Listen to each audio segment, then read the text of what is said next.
What happens when one of New Zealand rugby's most successful coaches is offered the chance to walk away from rugby union and start again in rugby league? That is the question now surrounding former All Blacks head coach Scott Robertson, after reports emerged that the proposed Christchurch-based Southern Orcas have offered him a 4-year contract to become their head coach if they are granted an NRL license. It is a move that, if it happens, would represent one of the biggest changes of direction in Robertson's coaching career. For years, he has been closely associated with rugby union, building one of the most successful teams in Super Rugby history before taking charge of the All Blacks. But after his departure from New Zealand's national team earlier this year, Robertson now appears to have a very different opportunity in front of him. The Southern Orcas are not yet an NRL team. Their bid is still waiting for a decision, with Australian Rugby League Commission Chairman Peter V'landys involved in the process, and the club is hoping to become the 20th team in the competition by 2029. But the fact that they have already approached Robertson tells you just how seriously they are thinking about their future. The proposal has been confirmed by Southern Orcas chairman Sir Graham Lowe, a respected figure in rugby league who has previously coached the New Zealand national side and is also involved with the Bradford Bulls. Lowe revealed that the club offered Robertson a 4-year deal, and perhaps most interestingly, he admitted that the former All Blacks coach was surprised when the approach was made. That reaction is understandable. Robertson has never coached professionally in rugby league, and moving from one code to another at this level would be a major undertaking. But according to Lowe, surprise was followed by excitement, and that is where this story becomes particularly fascinating. Because this is not simply about a coach looking for another job. It is about whether one of rugby union's most recognizable coaching figures is prepared to step completely outside his comfort zone and help build something from the ground up. The Southern Orcas are aiming to establish a new professional rugby league presence in Christchurch, and they clearly believe Robertson could be the person to give that project a strong identity. His coaching record explains why they would be interested. Before taking over the All Blacks, Robertson turned the Crusaders into a dominant force in Super Rugby. From 2017 through 2023, the Christchurch side won 7 consecutive Super Rugby titles under his leadership. That level of sustained success is rare in professional sport, and it established Robertson as a coach capable of creating a powerful team culture and maintaining high standards over many seasons. His success eventually led to the biggest coaching job in New Zealand rugby.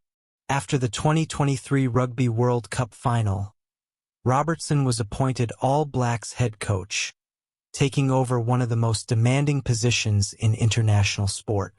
Expectations were enormous, and every selection, every performance, and every result was placed under a microscope.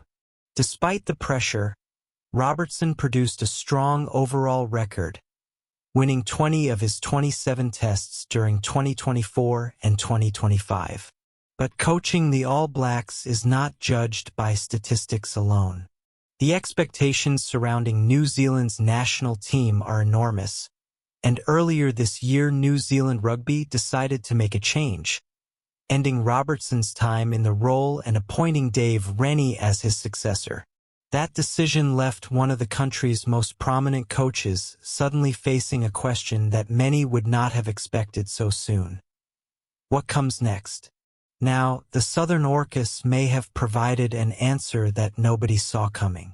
Sir Graham Lowe has made it clear that the club's interest in Robertson goes beyond his coaching resume. He believes Robertson possesses qualities that could be particularly valuable to a new franchise.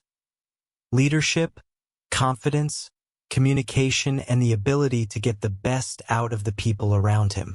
Those qualities were visible throughout his Crusaders career, where he was able to create a consistent environment for players to perform at a high level.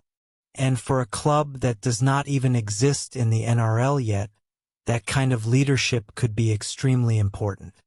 Building an expansion team is not simply about putting 17 players on the field.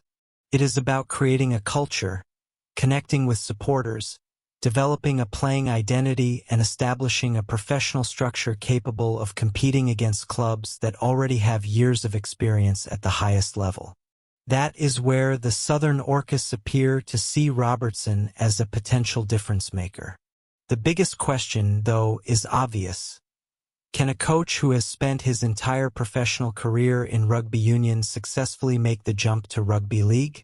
The two codes share plenty of history and similarities, but the differences are significant.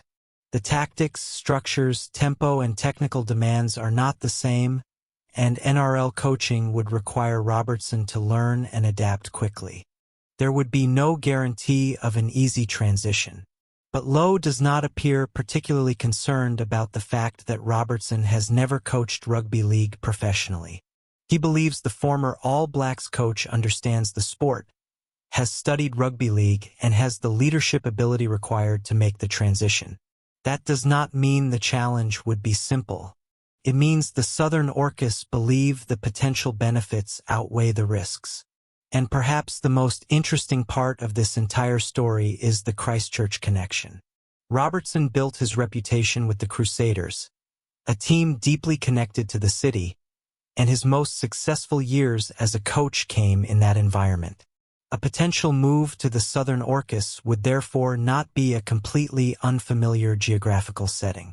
He would still be operating in Christchurch, still working with New Zealand athletes, and still dealing with the expectations of a passionate local sporting audience. The difference would be the code. Instead of rugby union, it would be rugby league.